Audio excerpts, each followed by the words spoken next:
today talking with one of my preferred lenders, and I'm going to talk to him a little bit about the VA loans that he offers and the affordable housing loan. Yes, my name is James. I am with Mortgage Solutions Financial, and we actually specialize in government loans specifically. So we do a lot of VA, we do a lot of FHA. We do commercial as well, but those are the two things that we kind of specialize in. We actually met on the down payment assistance program, which most people are going to probably hear it as TSHACK, but it actually stands for Texas State Affordable Housing Corporation. So you hear TSHACK as an acronym, because that's what a lot of people hear. That is the Texas State Affordable Housing Corporation. That's the down payment assistance program. All right, so I have a question. I have a client, he's a VA, and he doesn't have a perfect credit score. How can you help him with that? So this is one of those misunderstood things about VA. I have this conversation a lot with people because they've been told by one lender they need a 580, or they told another lender told them they need 620. The VA does not have any requirement for a credit score, okay? At all. Okay. The VA does not say you as a veteran need a specific credit score. If you're hearing that, that is coming from the lender.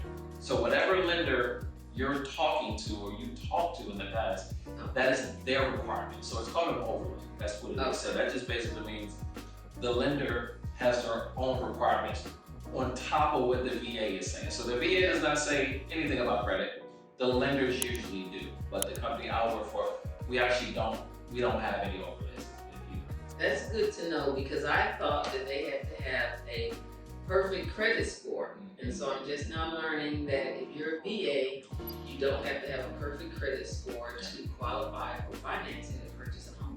Correct. All right. Yeah, what we look at, just so you know, so the most important thing that we look at is the payment history over the last 12 months. That's what we are really looking at. So the credit score alone for us is not something, we're not going to look at your credit score and say, oh, you don't have a 520 or 580 and we can't do that. So if you got a relatively good payment history for the last 12 months, we have a good opportunity. I don't say it's a guarantee, but we have a good opportunity. Most lenders are going to just look at the credit score. If it's a 520, 540, 530, just because we can't do it. There's still hope for our VAs, so Absolutely. don't worry, you don't have to have a perfect credit score. I got somebody here that can finance you. Yeah. And I'm a veteran too, so. And he's a veteran Yeah, too. so. That's even better. When I talk to people, I'm talking out of my personal experience as well. Okay. So it's a little different for me because I am a veteran. Yes. You got a lot of people that specialize in VA, but I'm actually a veteran who specializes in helping other veterans. So. Okay, so another thing I have people asking me about is down payment assistance. There's a few of them throughout Texas. I usually refer people or recommend TSHACK, Texas State Affordable Housing Corporation. Okay? That program can be used by a veteran. That's one thing that a lot of veterans do not know. So with a VA loan in particular, there is no down payment with VA, but there's still closing costs involved. So if you are a veteran and you are looking for assistance with closing costs, the market that we're gonna hit here in the springtime, it's gonna probably change a little bit. Maybe it becomes a seller's market, and maybe sellers are not offering as much closing costs as we get further into the spring and summer. But veterans can use TSHACK to help them with closing costs. If you're not a veteran, there's still help, right? So you can still get help with the FHA or conventional, but you can still get help with closing costs and down payment if you're not using VA. It doesn't have to be a VA, and you don't have to be a first-time home buyer. All right, can you tell me a little bit about the process? They asked me lender questions, so I'm just like, okay, if they're a first-time home buyer, what is the process, the steps they need to go through to get the ball rolling, to see what they qualify for? So we want to have a pre-qualification, and most people know they should probably look at getting a pre-qualification before they do anything else, because yes, you as a realtor, and I know sometimes it gets a little, especially if you're meeting a person for the first time, to start talking about the money portion of it. But yes. I used to be a realtor, so I understand what it means. You don't want to spend a whole lot of time trying to help a person that does not have a pre-qualification.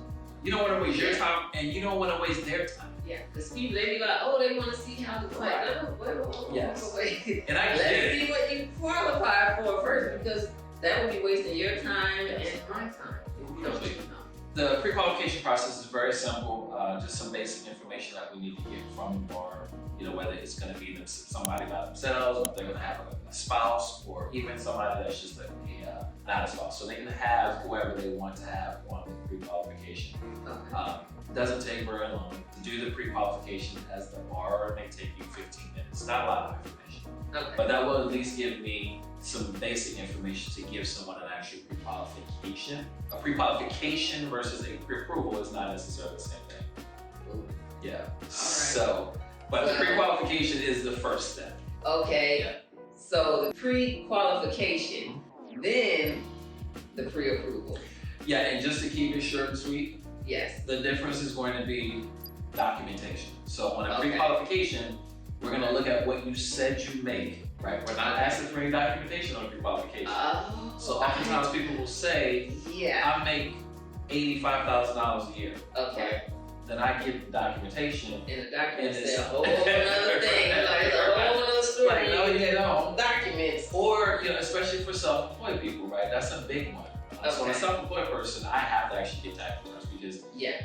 self-employed people write things off.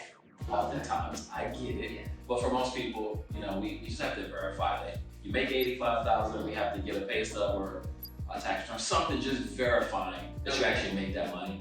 And then we send it to an underwriter. They look at it, they're gonna give the okay, and that is the difference. I'm giving a short version of it, but that's really the difference. Because there are a lot of people that will get a pre-qualification online, Yes. right? I run into a lot of that. Happens. And they think like, no, I'm pre-approved. Yep. They And did it online, and then you get documentation, and then it's like, no, you can't qualify because you actually don't make that amount of money. Sometimes it's done on, that's not done intentionally. Yeah.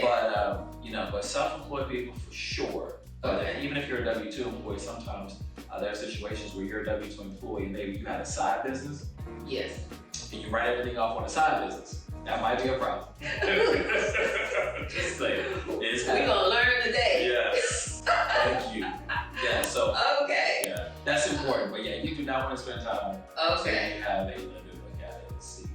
But that's the difference. Pre-qualification, pre-approval, documentation, and underwriting. That's really it. All right. So they do that one first. And so really quick, what are some of the documents that they need to have on hand, like prepared to do all of this? So you said if they're self-employed, they need tax returns and what else? Well, if you're self-employed, definitely tax returns.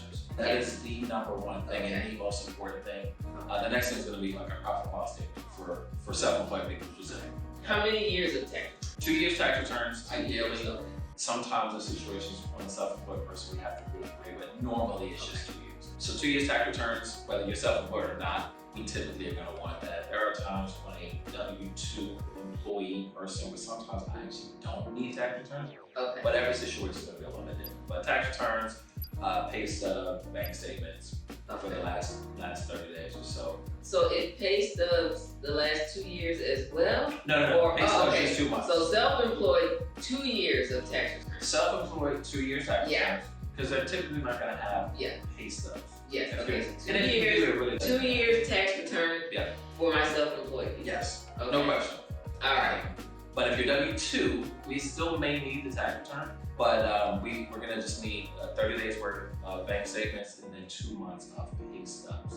That's kind of the basics of what we need to be able to start looking at on a pre-qualification or pre-approval at that point. Yeah. All right. So pretty simple initially, but as you know, things happen. Again, people don't always intentionally do things, but sometimes we find stuff out. And there's a whole nother story. It's a whole nother video. Alright, okay. Well. Alright. That was some good information here. So yes, we can help my clients that need down payment assistance, even the ones that are first time home buyers and they have no clue where to start. He has stuff for our VAs, which I really learned something today because I thought they had to have a perfect credit score, but I learned that they do not. Good deal. I'm happy you were able to join me today and talk with them about getting them financed. So yeah, 2024, you have no excuse. So we can help you. No excuses. Yeah, it's a good year. And even if someone can't qualify like immediately, I will always give somebody a game plan as to what they can do to get themselves to get them to where they need to be. And we don't just drop you. If you can't qualify today. Okay. I want to work with you so we're gonna help us especially when it comes to veterans. We're gonna do whatever we can to help everybody, but you know, if you just want a game plan, I definitely will do that to help. All right, so let's get that game plan going.